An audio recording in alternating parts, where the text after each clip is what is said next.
നമസ്കാരം. Heavenly heart സ്റ്റോറീസിലേക്ക് എല്ലാവർക്കും സ്വാഗതം. ഞാൻ വിഷ്ണു. നമ്മൾ ഇന്ന് സംസാരിക്കാൻ പോകുന്നത് ലക്ഷ്മി തരുവിനെ കുറിച്ചാണ്. ലക്ഷ്മി തരുവിൻ്റെ ശാസ്ത്രീയ നാമം സിമരൂപ ഗ്ലോക്ക എന്നാണ്. ഇതിനെക്കുറിച്ച് ഞാൻ കേട്ടത് ആദ്യമായിട്ട് ബാംഗ്ലൂർ ആർട്ട് ഓഫ് ലിവിങ് ആശ്രമത്തിലാണ്. ഒരുപക്ഷെ ഇന്ത്യയിൽ ഏറ്റവും കൂടുതൽ ഈ ചെടിക്ക് വേണ്ടി പ്രചാരണം ചെയ്തിട്ടുണ്ടാവുക ആർട്ട് ഓഫ് ലിവിങ്ങിൻ്റെ ആചാരനായ പൂജനീയ ഗുരുദേവ് ശ്രീ ശ്രീ രവിശങ്കർജി ആയിരിക്കും. അതിനൊരു കാരണം കൂടിയുണ്ട്.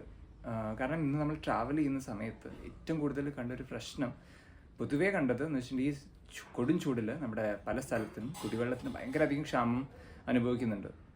ഒരുപക്ഷെ നമ്മൾ വർഷങ്ങളായിട്ട് ഇത് കേട്ടുകൊണ്ടിരിക്കുന്നുണ്ടാവും. ഭൂഗർഭജലം കുറഞ്ഞു വരികയാണ്, കോൾക്കിണറുകളിൽ വറ്റി തുടങ്ങി എന്നൊക്കെ നമ്മളത് കേട്ട് നമ്മൾ പൊരുത്തപ്പെട്ടു പോയി. പക്ഷേ ഒരു ഭാഗത്ത് നിന്ന് തുടങ്ങിയ പ്രശ്നം കേരളത്തിൽ എല്ലായിടത്തും പടർന്ന പോലെയാണ് നമ്മളന്ന് കാണുന്നത്. അങ്ങനെയുള്ള സമയത്താണ് ഈ ചെടിയുടെ ഒരു ഗുണഗണങ്ങൾ നമ്മളന്ന് ആലോചിച്ചതും അപ്പം നിങ്ങളിലേക്ക് ഇതിനെക്കുറിച്ച് എത്തിക്കാമെന്ന് കുറച്ച് അറിവ് പകരാമെന്നുള്ളൊരു ചിന്ത എനിക്ക് വന്നതും.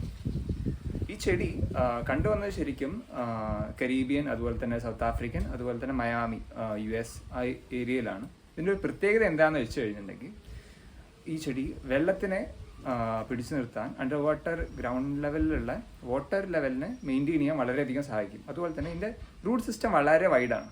അപ്പം അങ്ങനെ വൈഡുള്ള റൂട്ട് സിസ്റ്റം ആവുന്ന സമയത്ത് പലപ്പോഴും ഈ ഉറവ കണ്ടെത്തിയിട്ട് വെള്ളം നമ്മുടെ ഏരിയയിലേക്ക് എത്തിക്കാൻ വളരെയധികം ഈ ചെടി സഹായിക്കും.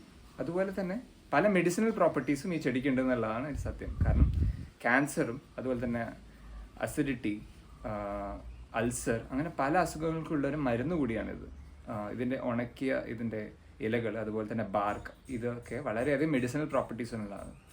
യൂഷ്വലി ഇപ്പം തന്നെ നമ്മുടെ ബാംഗ്ലൂർ ആശ്രമത്തിൽ ഞാൻ പോയ സമയത്ത് തന്നെ പലരുടെയും സംസാരിച്ച സമയത്ത് ഈ ചെടി യൂസ് ചെയ്തിട്ട് അവർക്ക് പലപ്പോഴും അസിഡിറ്റി, അതുപോലെ തന്നെ ഒരു വ്യക്തിയെ ഞാൻ കണ്ടിരുന്നു, അദ്ദേഹത്തിന് ക്യാൻസർ, സെക്കൻഡ് സ്റ്റേജ് ക്യാൻസർ വരെ മാറിയതായിട്ട് അദ്ദേഹം എന്നോട് സംസാരിച്ചിരുന്നു. കാരണം അദ്ദേഹം ആർട്ട് ഓഫ് ലിവിങ് ആശ്രമത്തിൽ, അതുപോലെ തന്നെ ബാംഗ്ലൂർ നമ്മുടെ ശ്രീ ശ്രീ ആയുർവേദയിൽ ട്രീറ്റ്മെൻറ്റൊക്കെ വരുന്ന ഒരാളാണ്. അപ്പോൾ അദ്ദേഹത്തിൻ്റെ അനുഭവമാണ് അദ്ദേഹം എൻ്റെ അടുത്ത് ഷെയർ ചെയ്തത്.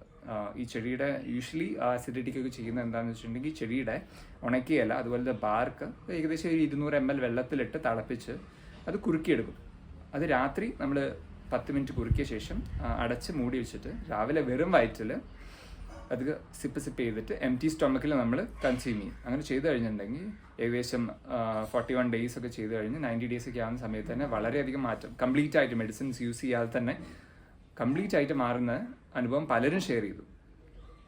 അതുകൊണ്ട് എന്തുകൊണ്ട് ഈ ചെടി എന്ന് പറഞ്ഞാൽ വളരെയധികം മനുഷ്യനായാലും ഭൂമിക്കായാലും വളരെയധികം യൂസ്ഫുള്ളാണ്. അപ്പം അതിനെക്കുറിച്ച് നിങ്ങളിലേക്ക് എത്തിക്കാൻ വേണ്ടിയിട്ടാണ് ഞാനിത് പറഞ്ഞത്. നിങ്ങൾ ഈ ചെടിയെക്കുറിച്ച് കൂടുതൽ അറിയണം. അതുപോലെ തന്നെ നമ്മൾ വരും വീഡിയോകളിലൊക്കെ നമ്മൾ ഈ ചെടിയെക്കുറിച്ച് കൂടുതലായി ഷെയർ ചെയ്യും. അതൊക്കെ നിങ്ങൾ കാണണം, മറ്റുള്ളവരിലേക്ക് ഇത് എത്തിക്കണം. എന്നിട്ട് നമ്മൾ കേരളത്തിൻ്റെ പ്രകൃതി, അതുപോലെ തന്നെ നമ്മുടെ ആരോഗ്യം ഒരുപോലെ സംരക്ഷിക്കണമെന്ന് ഞാൻ അഭ്യർത്ഥിക്കുകയാണ്.